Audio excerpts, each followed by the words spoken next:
All right. Hello, everyone, and welcome to Nonprofit Enthusiasts Live. We are so excited to have you here. So our guest today is Dana Litwin, and I'm gonna tell you, before we even got on live, we had a wonderful conversation. I almost forgot we were going live, so I'm so excited for this conversation that we're about to have today. Before we get started, I just want to remind you to take a moment and invite your friends to the Facebook group and go ahead and tag them in the chat because you do not want to miss this conversation. We're talking about volunteer management this month. And if you are here, go ahead and give us a hey, how you doing in the chat so we know that you're here. And if you're catching us on replay, drop a hashtag replay so that we know that you are catching us on replay. Before we get started, and we're going to jump right into it, because I'm just excited to get to the conversation. So Let's go. Let's talk. Let's do it. I'm so excited to just get to this conversation. So before we get started, I just want to do a special thanks to our sponsors this month. We have Prosper and Partners, a global personnel and organizational consulting firm that seeks to develop innovative solutions to complex problems, for sponsoring this month's Nonprofit Enthusiast. So thank you all so much for that. And we're going to go ahead and drop their information into the chat box along with their website so that you can check them out. Hi, Jennifer. Thank you for tuning in. Jennifer, you definitely want to stay. This is going to be a good conversation. And I'm telling you. All right. If you're yes. So let's jump right into it. Yes.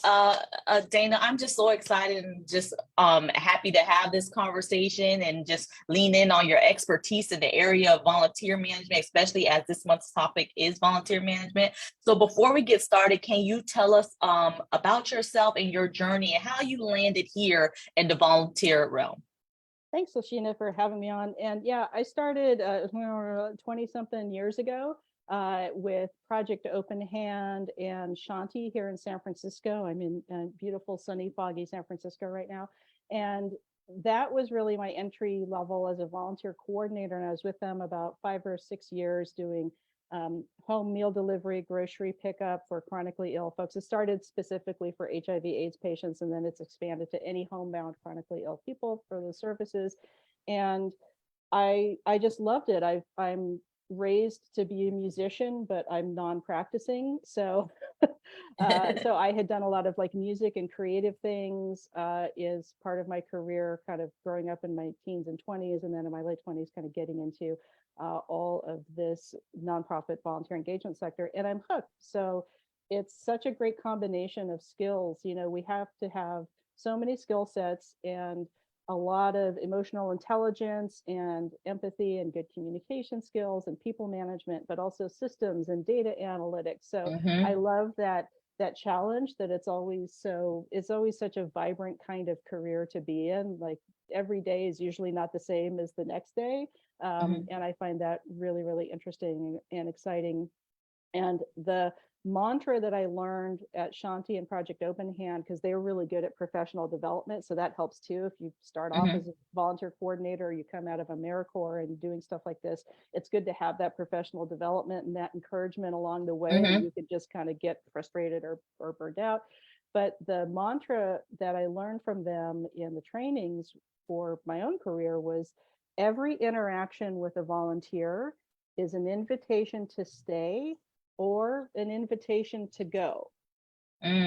Every interaction, every email, every phone call, every conversation that you have in the office, not in the office, online, out in the community, all of that is going to tell someone, are they going to be welcomed and have a sense of belonging to the entire team?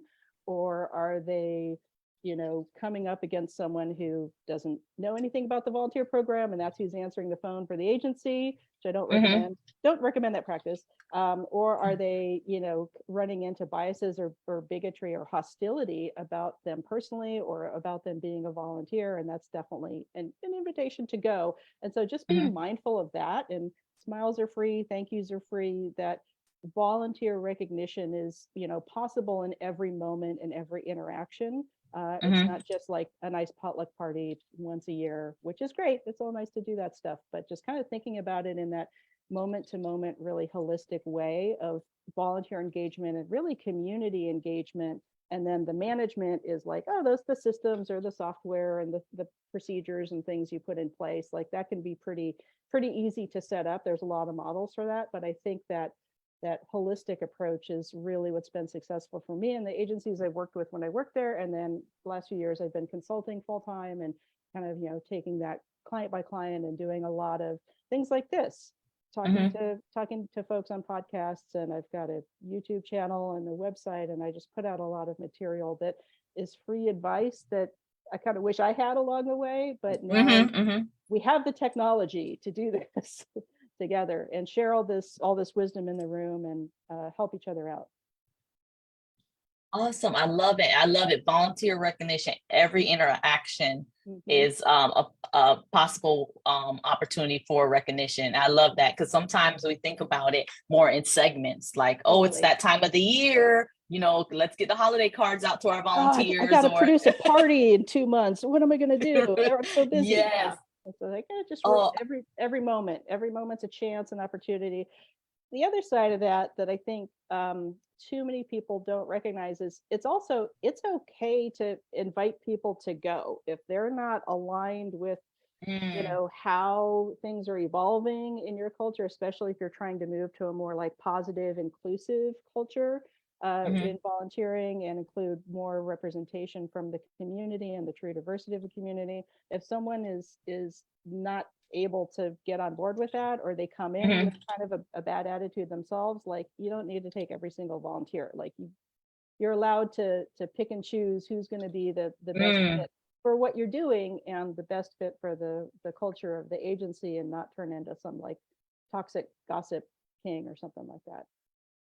I love so one thing is I have so much questions running in my head. So I know we have That was like a huge info dump. I'm like, boom, there you go, sort it out. so so um I'm going to talk about the most recent and kind of back up a little. So it's Sure. okay to ask volunteers to go. That's such a difficult conversation. And Mm-hmm. and multiple things are running through my head. We know our board members are volunteers. Yeah. We know our Yeah. interns are volunteers. We Yeah. know our general volunteer, we know these different segments. And the hardest thing is asking them to, if they're not a good fit, letting them know they may not be a good fit. Do you have any strategies for letting them go? I do, and I have a few videos on my YouTube channel as well. Some are short Tuesday tips, some are longer interviews. But the basic thing is that I kind of think about people as if there's an issue with a volunteer, you get to the bottom of it by asking the people involved, asking the volunteer, confidential process, kind of just like Mm-hmm. HR would. But Mm-hmm. it really gets down to, do you need to inspire this person to change and support them with learning, training, teaching opportunities? Are they bored in the role? But so do you need to inspire them? Mm-hmm. Do you need to fire them? Is it a serious enough one-off incident, or a number of other incidents that you've been able to document that, again, just like any paid employee, like, nope, you have violated the code of conduct really badly one time, or a number of times building up to this, and we warned you, and then there's that process. um, or do you need to move them to a different role? And again, like, have they outgrown what they're doing? Are they frustrated looking for a Mm-hmm. leadership opportunity, and they're having like maybe a power or personality clash with paid staff in the department who feels threatened? So there's a lot of ways to approach it. But I think the number one dinner party question I've been asked over the years is like, oh, what's it like not being allowed to fire volunteers? Like, I fire people all the time. I was known as like the hammer with my agencies. Wow. Speaking of board members, I was hired by a government special district here in California in 2010, and I was there for 9 years before I went and consulted for my own business.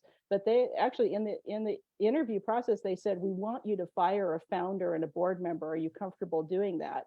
And I Mm. said, well, I am if it's warranted, but I can't just go from that one sentence you just told me and go do that. Like, I got to investigate it. And in the course of that, got to know that person. And yeah, she's like a very direct personality, wasn't like, calling people names, but tended to like raise her voice and just do what felt really rude to everybody else. Mhm. So people had built up a lot of resentments and hurt feelings and misunderstandings over the years.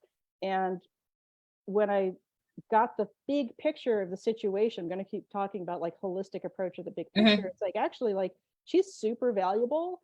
And I was able to work with her and say, hey, the way you're communicating isn't having the best response. And so do you want to retire as a board member and a founder, or are you able to change and adjust as the agency has changed and adjusted and grown over the last Mm. 30 years since you founded it? And she was willing to change. And then she became like the most valuable, fantastic advocate over the next few years. But if she had said, like, you're right, it's going in a direction I don't want to follow anymore, I can go. But having those conversations can cause a lot of anxiety. So I have videos about how to have tough talks and kind of ground yourself emotionally and prepare to, not everyone's as comfortable with having those conversations maybe Mhm. as I am. So that just takes that holistic approach, but don't hesitate if someone's really violating the culture and specifically the code of conduct, and they would easily be fired as a paid employee. Like, even if they're a donor, a board member, a relative of the CEO, like, you have to sometimes use a little political capital to Mhm. Mhm. to do what's best for the organization. But yeah, it's not an easy process, but you can absolutely get through it. And usually it helps the entire organization move to a more positive, inclusive culture, doing things like that, getting rid of kind of the toxic people. Love it, love it.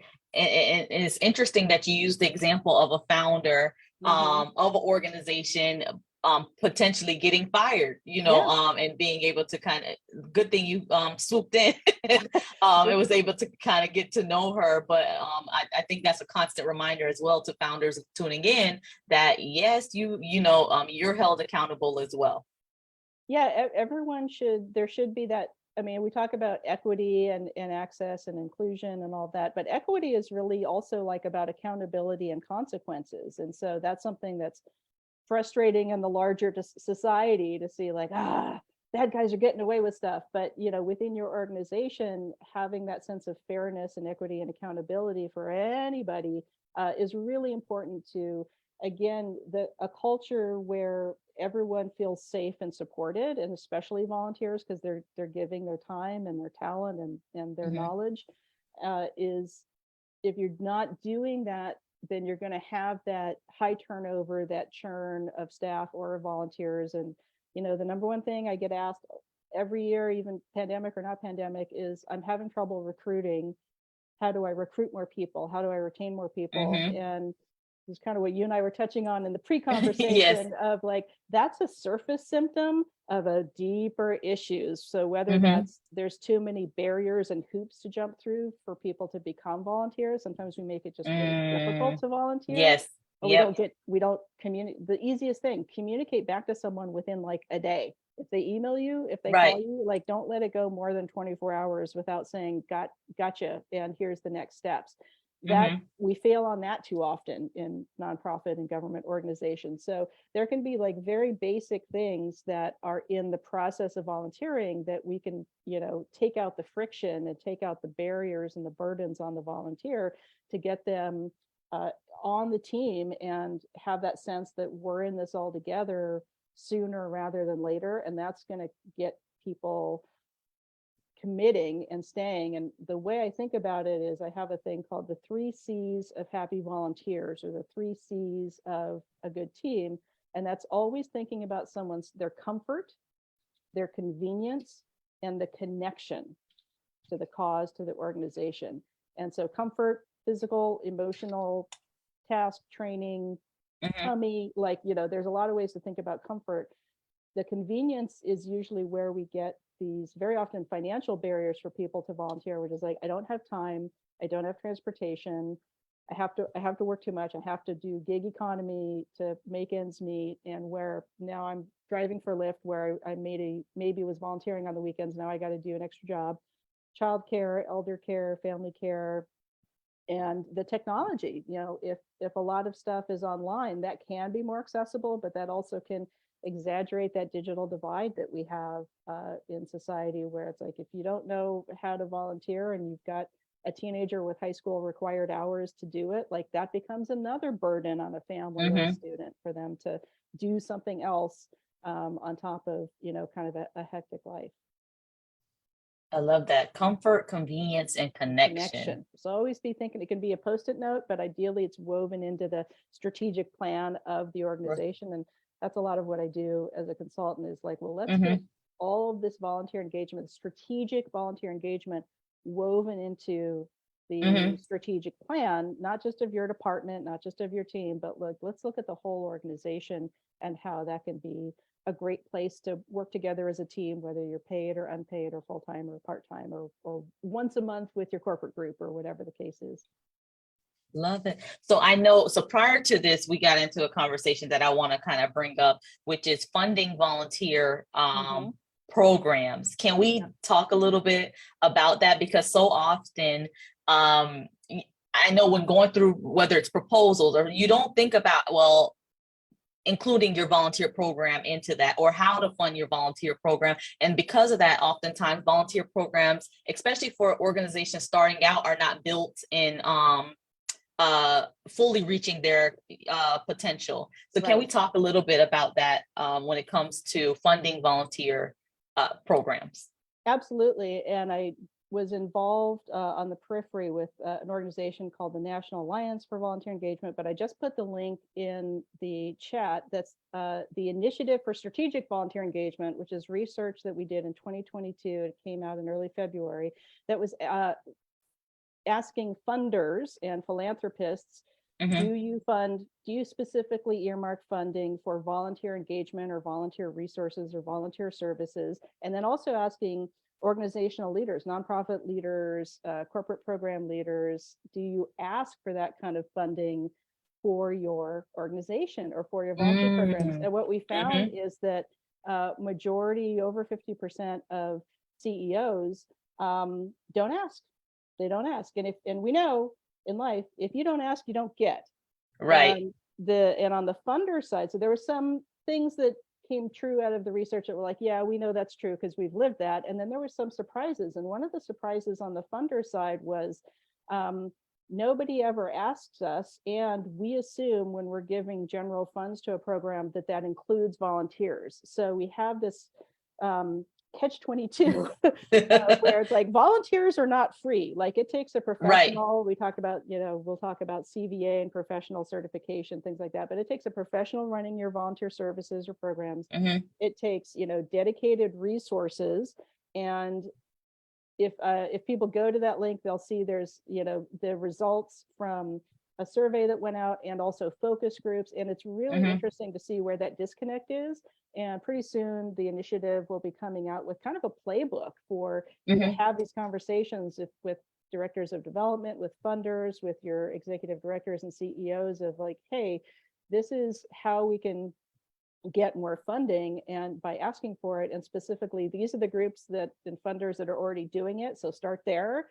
And then Right. asking the funders and the CEOs who are really good at knowing about and understanding the value of volunteers in the organization, of kind of like, being the ambassadors and the evangelists out to everyone else in their community to say, this is something that's really important to fund for the success of your mission impact. It's Mm-hmm. well beyond independent sector's average of what's a volunteer hour worth, $29 more or less. Mm-hmm. I saw you Mm-hmm. posted that in the group. Yep. Yep. Mm-hmm. Again, that's the floor. That's where we start, is what's the Right. hourly thing. And there's great calculators that I'm happy to share with folks on what's the return on investment in volunteer services. I worked Mm-hmm. with the Los Angeles Zoo last year, and we found that for every dollar they spent on volunteer services, they got between $8 and $9 back in revenue and value from donors, from free advertisements, from just goodwill in the community. So there's a real benefit that can be calculated and shown to Mm-hmm. whoever are making those decisions in your organization. Love it. I love that. I definitely wanted us to touch on this because this is something that's forgotten, and I'm guilty of it. You know, when writing proposals or asking for funding, not remembering to, or you put volunteers in there, but it's just it might just be for a Yeah. couple trainings, or it's a little, it's nothing in comparison to what you're requesting. Right. And I do think it's so, I believe it is so easy to make a case as to why volunteers are important and how, you know, that return on investment, you know. So now we're maximizing the dollar that you give to us. So, Exactly. and I think that's a selling point in itself. So thank you for that. Absolutely. And you know, you've got a great alphabet soup after your name, and you're asking me about Dana Litwin CVA, and that stands for Certified in Volunteer Administration. And I put my YouTube Yes. link in there, and I'm putting CVA cert where you get that certification. Okay. And I just want to let folks know that's a great professional development opportunity, and it really tests your judgment, your knowledge, your experience. It's not a class you take. It's not something of a semester. It's really about a year-long process to kind of be evaluated and study if you need to study, and then take a general test that says, yeah, I can solve these problems. So it's a lot of word problems. It's not always a lot Uh-huh. of math, thank goodness, but it's really, the CVA is a global, it's the only global certification that is used or recognized for leaders of volunteers. And there are some more specific ones, like CAVS is for healthcare in the United States, but that's its own separate system. And people Hmm. can do workshops and get certifications and do classes, or and you know, get master's degree and thing. But the Hmm. CVA I find is like a really great measure. Like, if you're going to hire someone to run your volunteer program, if you're updating it or reorganizing it, Hmm. and you find a candidate with CVA after their name, like, put them to the top of the They're list. official. Official experts in the field. Yeah, official. Love it. That is awesome. I'm gonna also check that out. Why not add another Put the set full of alphabet letters? soup. The Right. full A B C D E F G. It just Right, keeps going right. on. It keeps going Yes. on. Yeah. Love it.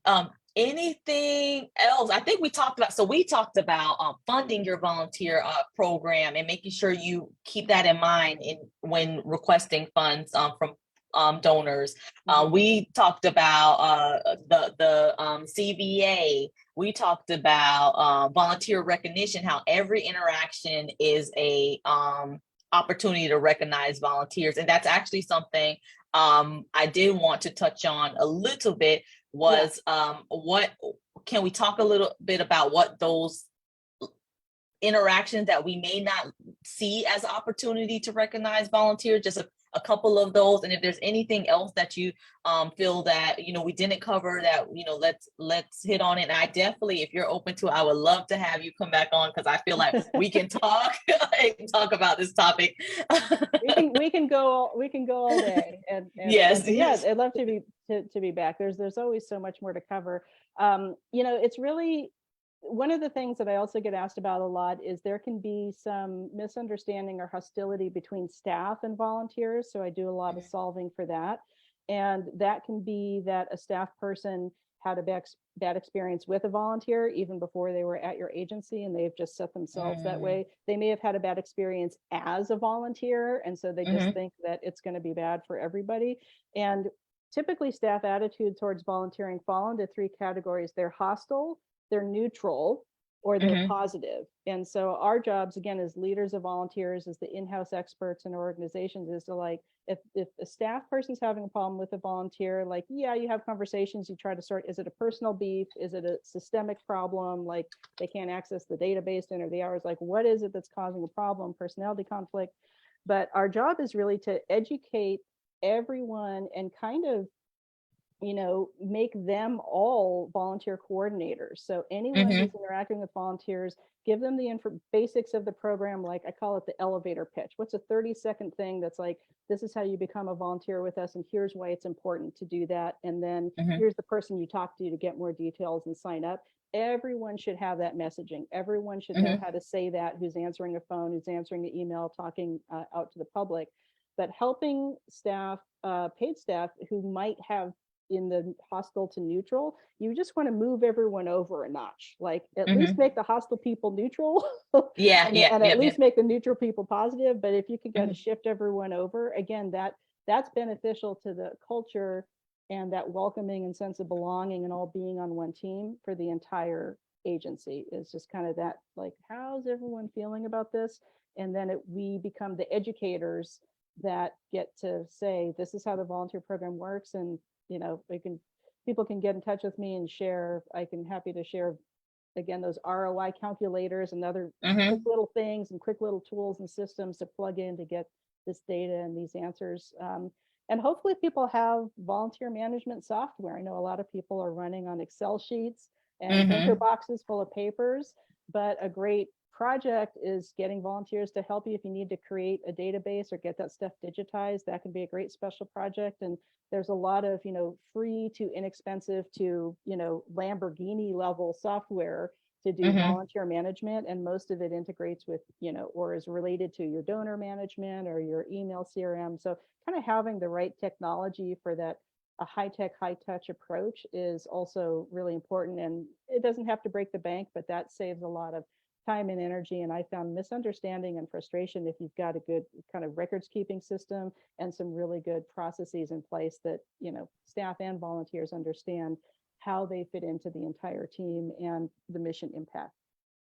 Love, and I love that you brought that up because actually in our in the nonprofit that I founded, Love Our Youth, Mhm. we had a volunteer who's actually coming on next week on live. So make sure that you tune in and check us out then. But she helped us build our volunteer system, get us into a new Yep. system, Yep. the whole process, and I love it. Like if we're anywhere, whether it's like last night we're at an event for interns, like, hey, check out, just go to this link right here, and then it'll take you through each step. Hmm. That's it. All we got to do is point them where to go, and then that's it.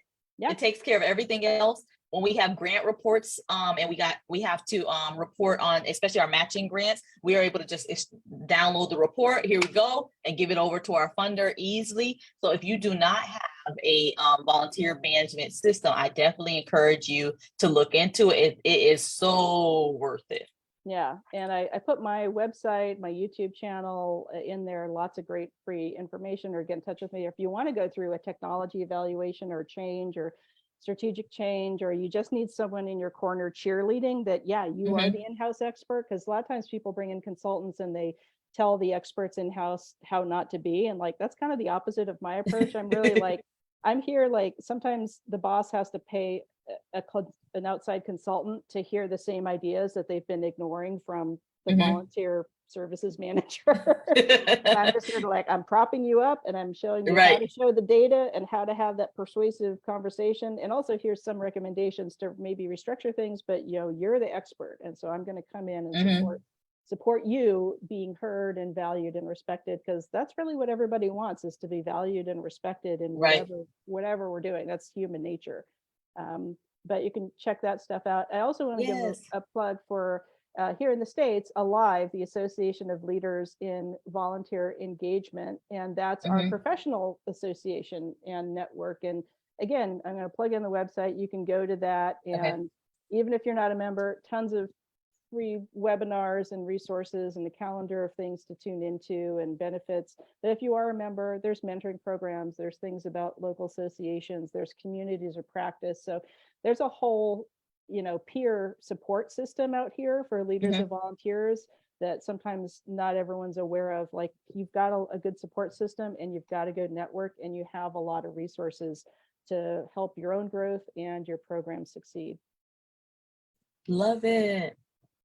All right. So thank you, Dana, so much for coming on. I'm just thinking in my head, I'm like, oh my gosh, so much amazing things. I don't even know what homework should be. The homework can be, the easy dive is, strategicvolunteerengagement.org, which I put in the chat Uh-huh. to see about the Yes. funding. And then, just Mm-hmm. check out at Dana's Priceless Advice on YouTube. Uh-huh. And I've got Uh-huh. my own advice. I interview a lot of people. It's like you interview a lot of Hmm. different people. Hmm. And then, my website or live, there's a lot of links in the chat to visit. And you can find me on the Twitter until it like drives into a ditch and crashes, which is any minute now. And Instagram and Facebook and LinkedIn, Dana Litwin CVA, Dana Corey Litwin. I'm easily stalked online, so please Love seek it. me out, and we'll continue the conversation even more, because this has been great, Lashina. Thank you for having me. Yes. Awesome. Thank you so much for coming on. And I definitely would love to schedule, once we kind of end this call, schedule our next session and have you back on and continue this conversation. So before we leave, I am going, so we got homework is to check out the strategicvolunteerengagement.org website. I went ahead and that's in the actual face group chat as well. So make sure that you check that out because and I guess part of the challenge will be if you do not request from your donors to support your volunteer programs, use this information to be able to do so. So, and I know that's often why volunteer programs are underlooked or are not fully developed, is because the first thing is, well, how are we going to get our donors to fund it? So I'm so glad that we talked about that today. The other homework I'm going to give you, so I was looking and I believe we're at 874 people in the group, almost at 900. So can I challenge you to take a minute and invite a friend to the group? So how you're going to do that is just you're going to go out into the main area, click on invite, and just a couple friends that will benefit from the information that we shared today, just invite them over to the group. I believe by next week we could get to 900 because we are so close. So I'm asking you all to support. Let's not keep this information to ourselves. Because if to me that would be selfish, because if we kept the information to ourselves, then how we'll be able to support you in your growth. So you don't hold this information from someone else that needs to be listening to this. So please go ahead and invite your friends to the group so we can get to 900 by the next time that we're on live next week. And before I conclude, once again, I want to thank our sponsors of this month, Prosper and Partners. You can check them out. I'll go ahead and put that website in the chat. Once again, please make sure that you check them out. I always love organizations and companies that believe in what we do as nonprofit professionals and just allowing us the opportunity to share this information with you all. So with that, thank you all so much for joining. We'll see you next week. Next week, I'm gonna have Carolyn on, who is the volunteer that I spoke about that came in she's also has her CVA as well.